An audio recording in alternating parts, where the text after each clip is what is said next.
4 പേരെ ഉടുവസ്ത്രമഴിച്ച് തെരുവിൽ തല്ലുന്നു. അതങ്ങ് ബീഹാറിലല്ലേ?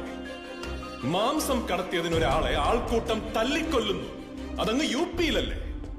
പോലീസ് മർദ്ദനമേറ്റ് കസ്റ്റഡിയിൽ വെച്ച് 2 പേർ കൊല്ലപ്പെടുന്നു. അതങ്ങ് തൂത്തുക്കുടിയിലല്ലേ?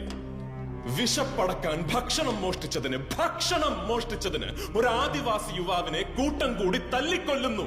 അതിങ്ങ് കേരളത്തിലല്ലേ? അല്ല, ഇതെല്ലാം നടന്നത് ഇന്ത്യയിലാണ്. ഇന്ത്യയിൽ ഒരു ചാർജ് ഷീറ്റ് പോലും ഫയൽ ചെയ്യുന്നതിന് മുമ്പ് ആ 4 പേർക്കുമെതിരെ ഈ നാട് മുഴുവൻ വിധി എഴുതണമെങ്കിൽ അതിനൊരൊറ്റ കാരണമേ ഉള്ളൂ. വിദ്യ എന്ന പെൺകുട്ടി അവളുടെ ഡെത്ത് നോട്ടിൽ അവസാനമായി കുറിച്ച വാക്കുകൾ, my birth was my mistake.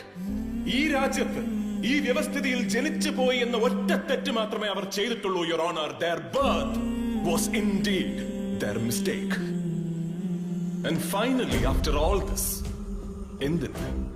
എന്തിനായിരുന്നു ഇതെല്ലാം? And the answer, Your Honor, is this report submitted by the Intelligence Bureau just 2 months ago to the government, which says that വരാനിരിക്കുന്ന തെരഞ്ഞെടുപ്പിൽ ഈ സർക്കാരിന് അധികാരം നഷ്ടമാകും. ആ അധികാരം നിലനിർത്താൻ, ആ അധികാരം വീണ്ടെടുക്കാൻ അവർ ഉപയോഗിച്ച വെറും ഉപകരണങ്ങളാണ് 4 പേർ. ആ 4 പേരെ തെരഞ്ഞെടുക്കാൻ, ആ 4 പേരെ പർച്ചേസ് ചെയ്യാൻ, ഒടുവിൽ അതേ 4 പേരെ കൊന്നുകളയാനുള്ള ധൈര്യം എവിടെ നിന്ന് കിട്ടി? ഒരു പട്ടിയെ കൊന്നാൽ ചോദിക്കാൻ മനുഷ്യരുള്ള ഈ രാജ്യത്ത് ഒരു മനുഷ്യനെ കൊന്നാൽ ചോദിക്കാൻ ഒരു പട്ടിയും വരില്ല എന്ന വിശ്വാസം എവിടെ നിന്ന് വന്നു? ആ ധൈര്യമാണ്, ആ വിശ്വാസമാണ് യുവർ ഓണർ ഈ നാട്ടിലെ രാഷ്ട്രീയം. ചോദ്യം ചോദിക്കുന്നവരെ നിശബ്ദരാക്കുന്ന രാഷ്ട്രീയം, വിരൽ ചൂണ്ടുന്നവരെ വിലങ്ങണിയിക്കുന്ന രാഷ്ട്രീയം.